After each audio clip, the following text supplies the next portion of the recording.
God never gives you more than you can handle. You've heard that statement before? It's false.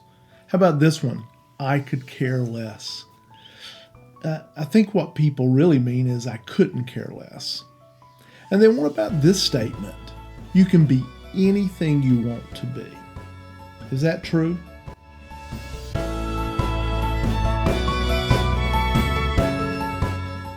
And then what about this statement? You can be anything you want to be. Is that true? I don't think it is. Hi, I'm Rod West, founder and director of Christ-Centered Solutions, and thank you for taking a moment to check out this video. This is part of the Pastor to Pastor series, and it's a little different today because I'm all alone. Normally I have someone else with me, another pastor, church leader, and we're talking about current events, things impacting church, doctrine, those type of things. But not today. And I've noticed more Christians kind of following a trend of evaluating and critiquing videos of others. And I thought, shoot, why don't I just critique one of mine? And the one I've picked out because of things that have transpired over the last week is a video that I did 2 years ago. And it was during the time that Budweiser signed Dylan Mulvaney to a large contract to sell beer. And it didn't work out real well. You may remember that. There was a big backlash because most of the Budweiser beer drinking people were men, very masculine men, and they didn't identify with Dylan too well. So I want us to look at this video, and we'll play it. It's just 58 seconds long, and then we'll come back and talk about it just a little bit to see, hey, has a lot changed in 2 years? I don't think so. But here's the video. Has America gone mad? Is it problematic that our government and large corporations are actively promoting aberrant behaviors, i.e., touting transgenderism and homosexuality as normal? Should we be concerned when biological men believe themselves to be women? What about women believing they are men, or the neighbor who believes they are a cat, a dog, or an infant when their biological age is 28? Does one's DNA matter any longer? And what about parts of our society who demand all people accept, approve, and celebrate behavioral abnormalities?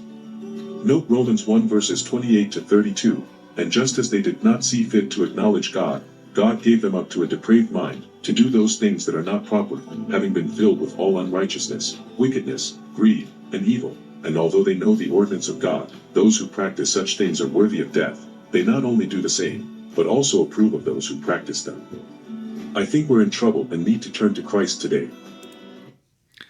Yep, I think we are in trouble and we still need to turn to Christ as a country, as individuals. But hey, let me share a couple of things with you about this video. One, yes, I used AI for the voice. I just was trying something and thought that it might be more pleasing. Two, let's ask Dylan Mulvaney. And the question was, has the world gone mad? And I think that's true. I think the world went mad about 6,000 years ago when Adam and Eve were expelled from the Garden of Eden. But in more recent times, Dylan, I'm guessing, might agree with me that the world has gone mad.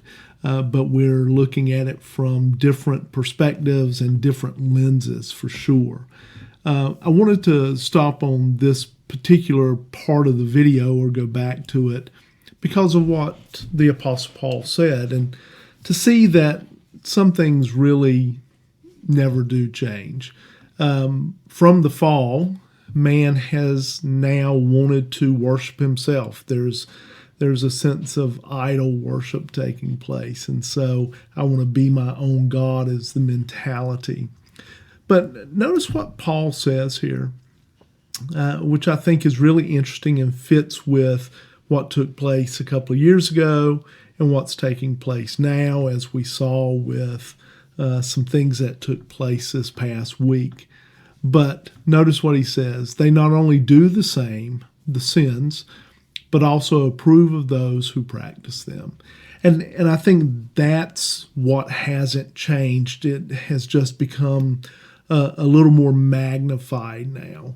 It's not enough to accept those who are practicing such evil things, practicing sin, but now we are essentially told we have to embrace it, accept it, embrace it.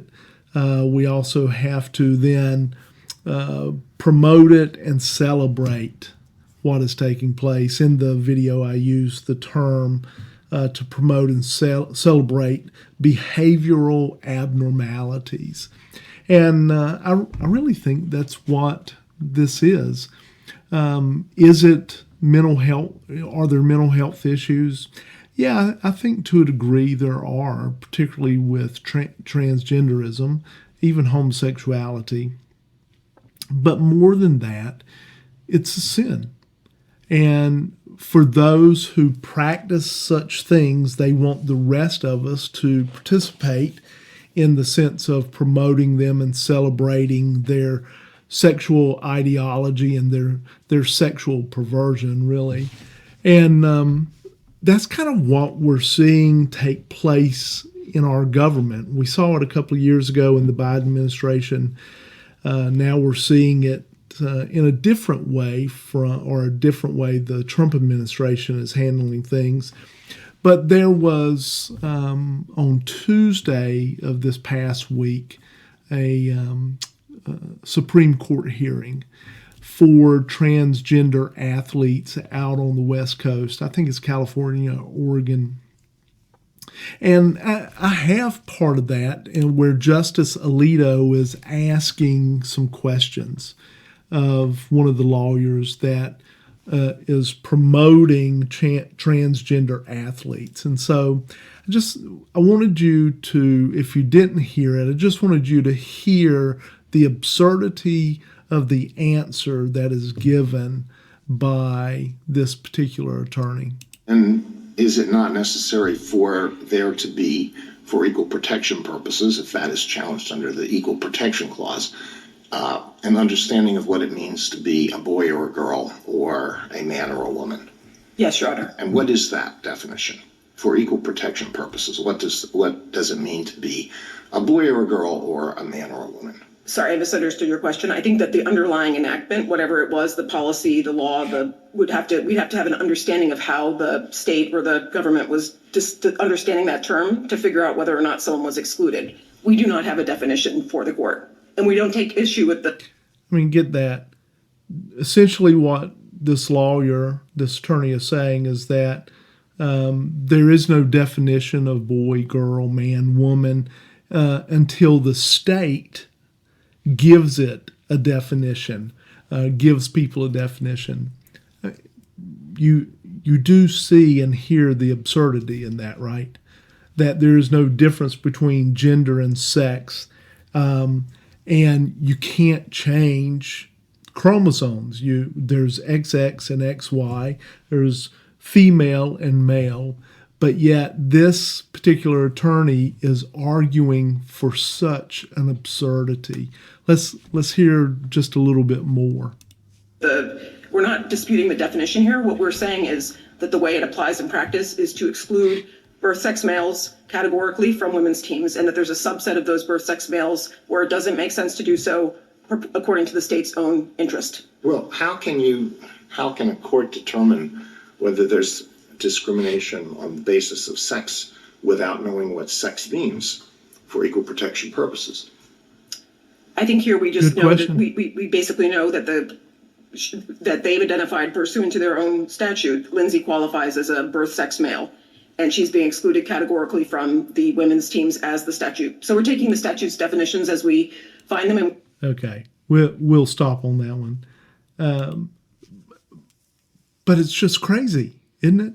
I mean, and Lindsay is the kid that they're arguing for, and the attorney even uses the term she instead of he, which is just kind of funny to me. because you can't determine what male or female is, but yet you still use those pronouns, he, she. And so, great question by Justice Alito. How can someone essentially say I'm being discriminated against based on my sex if you can't define what sex is? And so it's just kind of crazy. And we have such a division in our country. A couple of years ago, it looked like there was a majority of people who would support these kind of arguments that this attorney is making. But what I really think is that there was a silent majority on the other side that was just keeping their mouth shut, and they're not keeping them shut any longer. But before they just didn't want to be called racist, transphobic, homophobic, you name it, whatever, bigot. Now they don't care. I don't care. There's also sin involved, of course. I mean, the more you practice sin, the more it becomes normalized to you. And we're not helping them by saying, you be what you want to be. That's not helpful. And I'm afraid it leads people into greater darkness. And since the fall of man, we're not in a cultural battle, so to speak, but we're in a spiritual battle. And again, the Apostle Paul writes about that in the book of Ephesians. Jesus talks about it in John chapter 3. And I wanted to just remind you of what he says there. And you're probably pretty familiar with it, but notice there in 16 through 21, but it's really verses 18 and 19. And I know some of that's running off the screen for you, but let me just point out verses 18 and 19 for you real quick. Whoever believes in him is not condemned, but whoever does not believe is condemned already, because he has not believed in the name of the only Son of God. And this is the judgment. The light has come into the world, and people love darkness rather than light because their works were evil. For everyone who does wicked things hates the light and does not come to the light, lest his works should be exposed. People, when we tell them that they can believe these lies and they can be anything they want to be, they are running deeper and deeper into darkness. And so how do we combat this darkness? Well, the same way it's always been done, and that is with the gospel of Jesus Christ. We continue to fight the fight, or to stay in the fight as Christians, and I don't mean physical fights, I mean the spiritual battles that are taking place. We continue to promote the gospel and let Jesus be seen, and let the Holy Spirit change hearts as he sees fit. Hey, thanks again for joining me. I just want to point out that these videos, again, are for the edification of the body of Christ, to educate Christians, to encourage them, and even to share the gospel. If you would, please like and subscribe to my channel.